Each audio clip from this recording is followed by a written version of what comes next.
Hai teman-teman, selamat datang di channel artikel YouTube. Channel pertama cerita Kenshin. Kali ini admin upload lagi ya. Terima kasih. Kisah pemuda kaya, anak bos besar, pemilik 73 perusahaan, yang menjadi cleaning service. Episode 707, Tuan Sasaki yang bicara pada Pak Oseng. Oh ya Pak Oseng, maaf saya tak jadi menerima proyek di situ. Sebab tempat itu di blacklist Tuan Muda. Jadi saya menolaknya.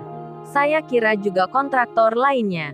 Tak akan ada yang mengerjakan proyek di tempat itu. Mendengar apa yang dikatakan Pak Sasaki, kaget-kaget sekali Pak Oseng jadinya. Terkejutnya luar biasa, sampai jantungnya berdetak. Dengan begitu cepatnya, Maya dan Anggun pun pucat mukanya.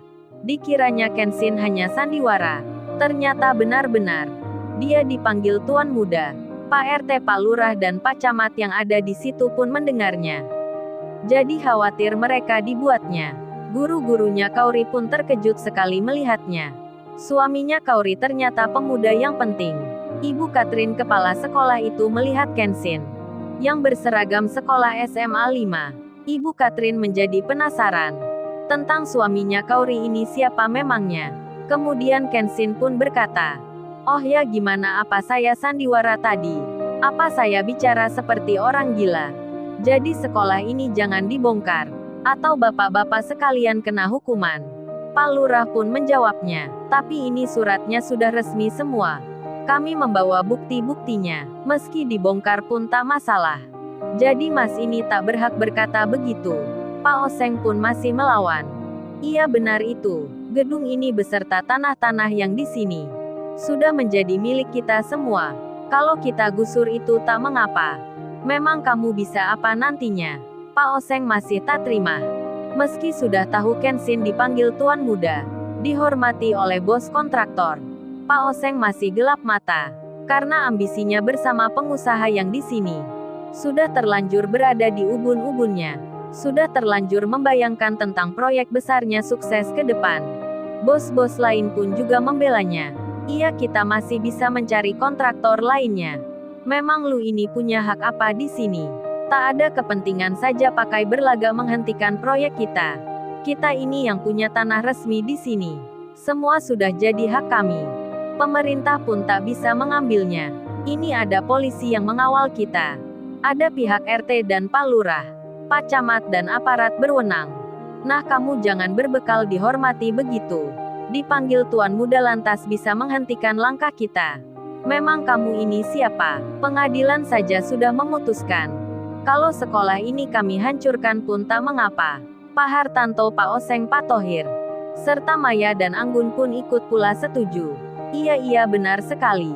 Kita ini tak bisa ditakuti dengan kamu ini. Anak muda saja berlagak jadi pahlawan. Kalau bisa menghentikan resmi di pengadilan baru kita percaya. Dan hal itu tak mungkin terjadi. Karena kita sudah diputuskan menang. Kita ini punya banyak pengacara. Kenshin menjawabnya. Oh jadi Anda masih tak terima. Baiklah kalau begitu. Jangan Anda menyesal kemudian. Tadi saya di warung melihat warga-warga yang berjualan. Tertutup oleh tembok-tembok dinding beton. Mereka berkata rumahnya belum dijual. Tapi Anda sudah memagar. Mereka melawan tapi pihak Anda mengancam. Dan saya juga mendapat cerita kalau sekolah ini diambil paksa. Dengan kerjasama gelap dari oknum aparat. Para warga pun punya buktinya.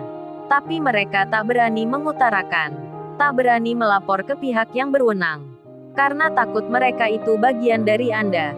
Baik kalau Anda semua masih tak terima dengan apa yang saya katakan. Mari kita buktikan mana yang salah dan benar. Kita buktikan di pengadilan. Pengadilan di tingkat pertama belum selesai urusannya. Jadi Anda jangan merasa menang. Saya akan memanggil pengacara untuk membela warga. Kenshin pun bilang ke Kaori. Kaori aku pinjam handphonemu Kaori. Kaori pun memberikan. Kenshin langsung menelpon seseorang. Dengan video call Kenshin berkata, "Halo Bang Hotman. Saya ada perlu nih mau minta tolong pada Bang Hotman. Agar bisa mendampingi menjadi pengacara warga. Serta membela sekolahnya Kaori. Sekolah SMA-nya Kaori yang dulu. Sekolah Negeri 3 mau digusur. Ini saya bersama Kauri di sini. Sedang berhadapan dengan 10 pengusaha yang semenang-menang pada warga, semenang-menang pada guru-guru sekolah. Mereka ini didukung oknum aparat setempat. Jadi Bang Hotman dan tim lainnya harap bisa membantu warga yang ada di sini. Kasihan mereka tak bisa berjualan karena akses jalannya ditutup pihak pengembang. Waduh, Bang Hotman yang lagi makan sedang memakai seragam sekolah SMA pula, menjadi tamu undangan di PT Intel Corporation. Bang Hotman yang belum tahu ceritanya, belum tahu duduk masalahnya, tiba-tiba mendapat telepon dari Tuan Muda.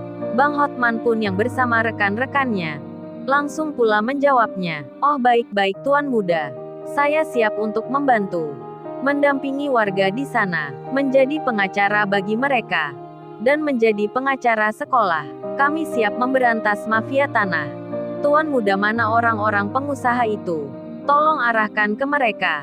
Saya mau melihat orang-orangnya." Kenshin pun mengarahkan handphone yang dipegangnya. Dilihat oleh Pak Oseng, dilihat oleh Pak Hartanto, dilihat Pak Nanang, Pak Thohir, Maya dan Anggun pun sama.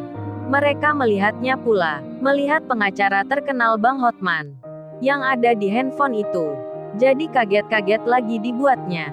Syok-syok sekali melihatnya, karena Bang Hotman yang orang kaya, pengacara yang banyak uangnya, memanggil pria yang diremehkannya dengan sebutan Tuan Muda pula. Bang Hotman lalu bicara, "Kalau gitu Tuan Muda, saya tak ganti baju dulu. Langsung segera pula ke sana.